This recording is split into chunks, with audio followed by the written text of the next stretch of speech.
everybody, and welcome back to another episode of Jurassic News!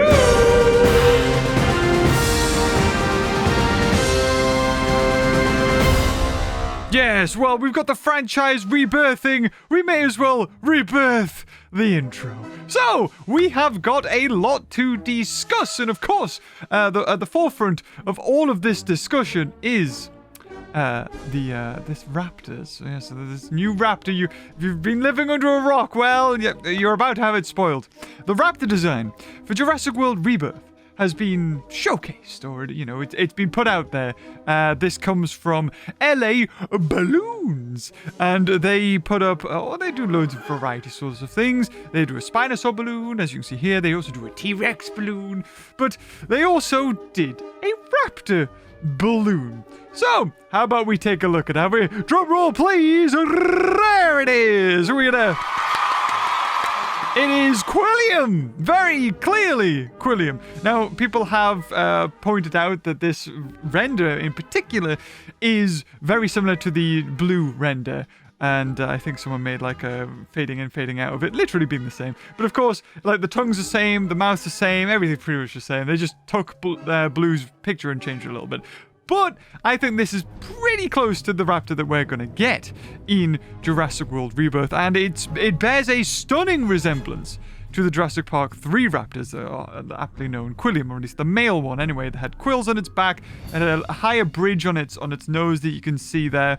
But this one's eyes a little bit different.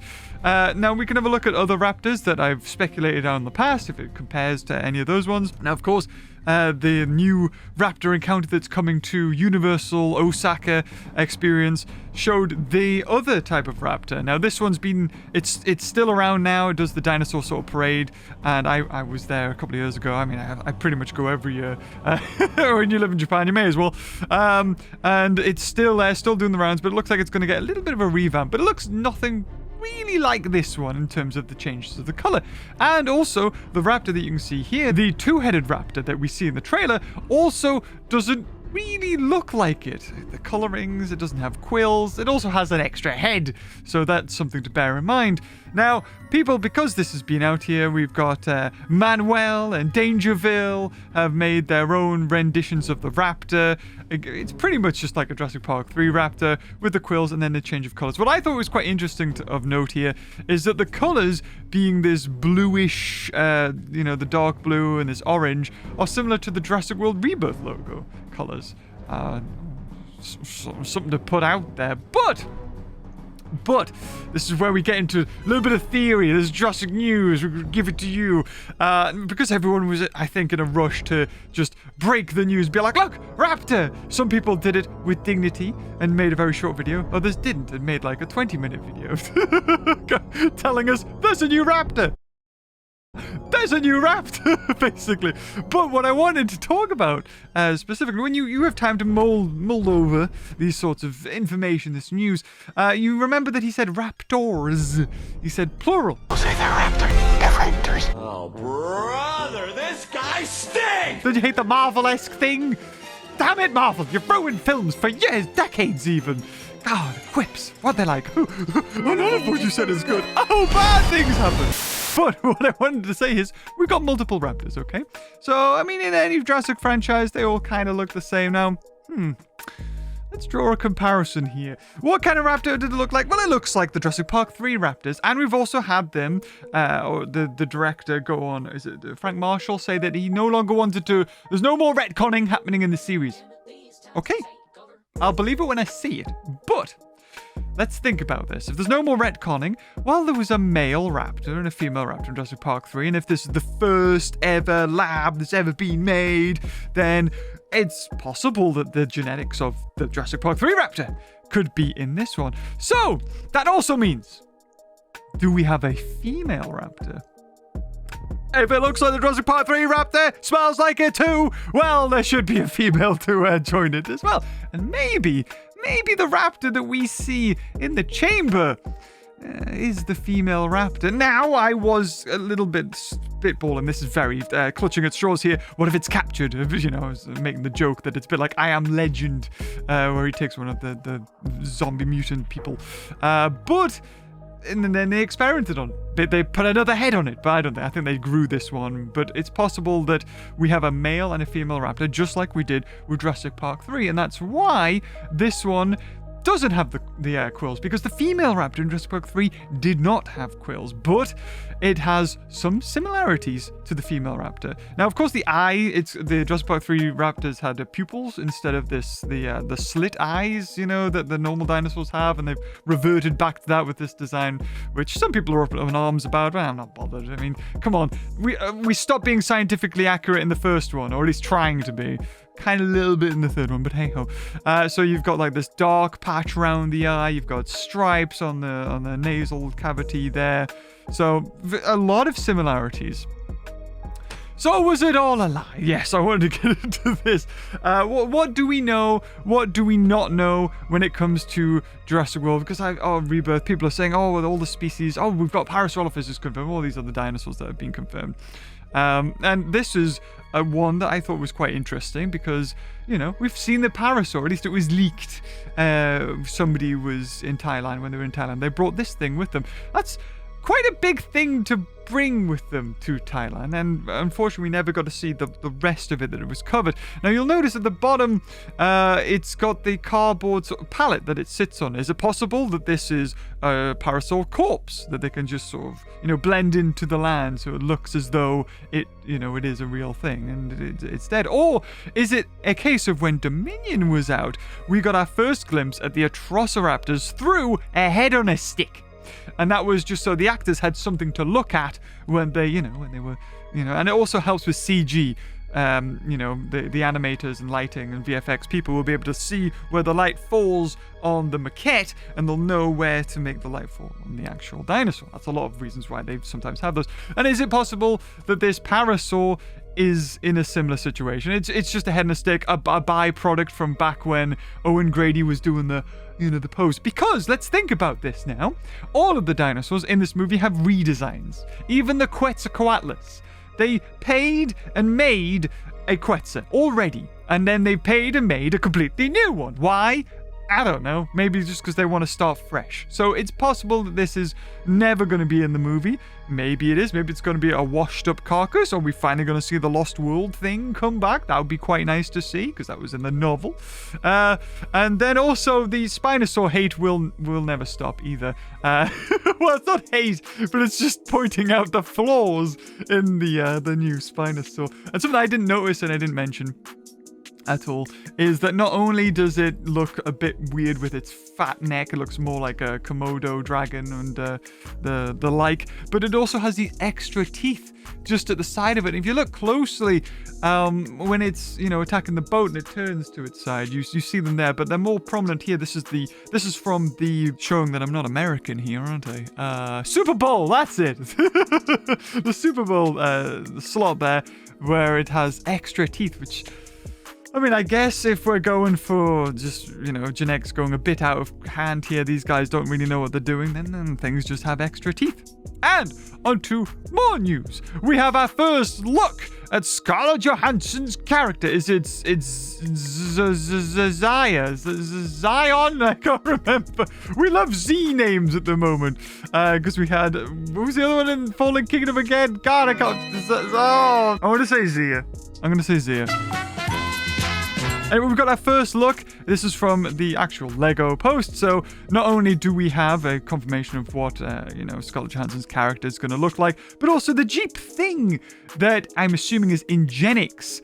And maybe she's driving it. We get a scene in the trailer where she smashes, or the Jeep smashes through a fence, and I'm assuming, or like a barrier, that they're driving it. So it is interesting that we have this red and beige color coming back, but the actual vehicle itself looks modern. So I don't know. Are we going to say that InGen was an offshoot of Parker Ingenix Parker, whatever it is, Parker Ingenix, that's the one. But we got lots of news here. The Raptor was a nice little thing. That was, big news. But, of course, we're Jurassic News. We cover all Jurassic things. We have a new toy confirmed. This is an Indominus Rex level 40 from Jurassic World, the game. Coming, I think Mattel's making it, and I think what's happening with this one is that it's real feel. So you remember original Dinosaurs had their rubber, and Hasbro, back when they had the license, did it with the neck of Indominus, but that was it. But it looks like this may be Mattel's first foray into the rubber dinosaurs. I don't know if they've done it before, but what is interesting about this guy, and specifically remaking this guy, as a toy collector and a collector of all things. I collect lots of Pokemon, and I've done very well on my investments in Pokemon. We'll talk about that one day. But it's kind of partly joking, but I mean, we can't ignore it.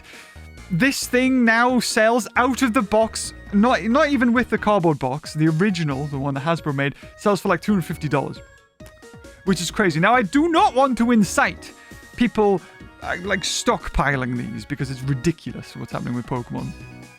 But I think, that one was of its times. It was the first one. Jurassic World was a big thing. It also had gold feet. Let's not forget. It had gold feet and gold claws. So that's really why it sold, because it was bling bling and all that. But I just thought it was interesting that we're getting, a revamp for something that is so old. Jurassic World, the game came out in 2015. And we're like, yeah, redo that one. But it looks like maybe it's a colossal, because it looks like it could eat something whole, possibly. I'm not too sure.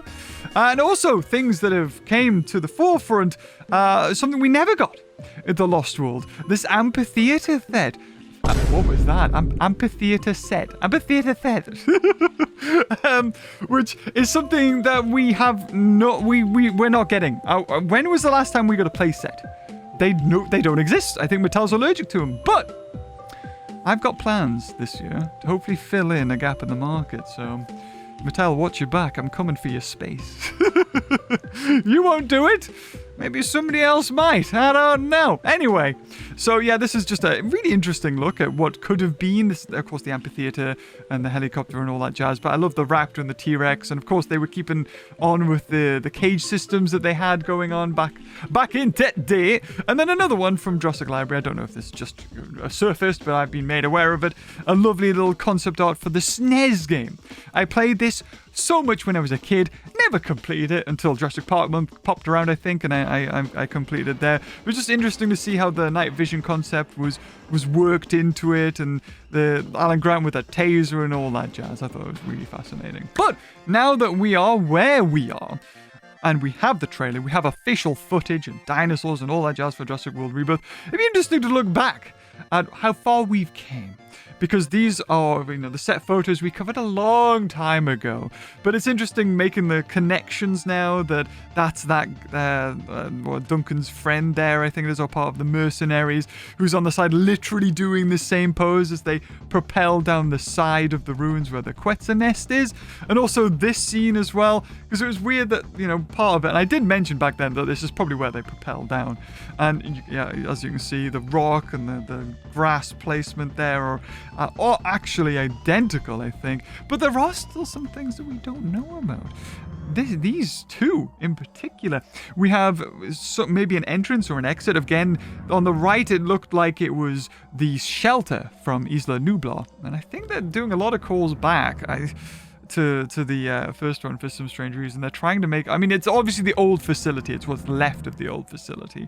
And on the left, it looks like we've got a rooftop area. I don't think this is the building from the ground up, but I think that somebody obviously comes out onto the top of the roof, looks around, and then they've made the top of the roof, the building there. Obviously, these sets can be moved around and all that jazz. And more importantly, the helicopter.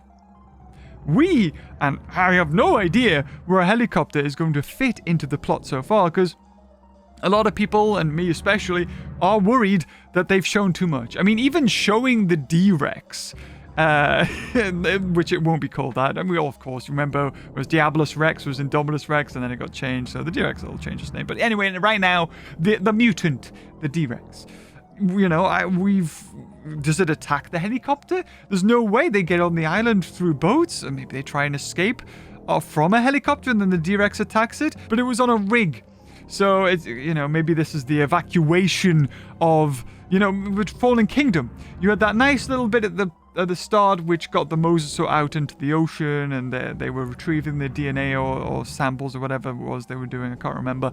But maybe we'll see, at the start of this movie, we'll get similar sorts of things happen, and then this will be the helicopter that doesn't get away and gets taken down by the T-Rex, just showing how crazy, weird, lanky its arms are, or something like that. And to end on a high, if you haven't been made aware already, dear, Jurassic Park Builder lives. And I haven't covered this in a long time. I have been keeping, my eye on it, but recently it seems to have got loads of updates. So this is not the original. This is a remake, and it's been made by a couple of people who are spending a lot of time remaking all of the animations and all that jazz. And I know if you want to check it out, I have a video on it. It's probably the previous one to this one. I just thought, if you're Jurassic fans, you probably wanted to see that. I want to know if you played it. And anyway, there it is. I will not take up any more of your time. We've covered a lot in this week's Jurassic News. I say this week, it's whenever. Tomorrow we could see the D-Rexes. God knows. News comes out all the time. But anyway, guys, if you enjoyed this video, leave a like, and until next time, I'll see you guys later. Oh, bye-bye.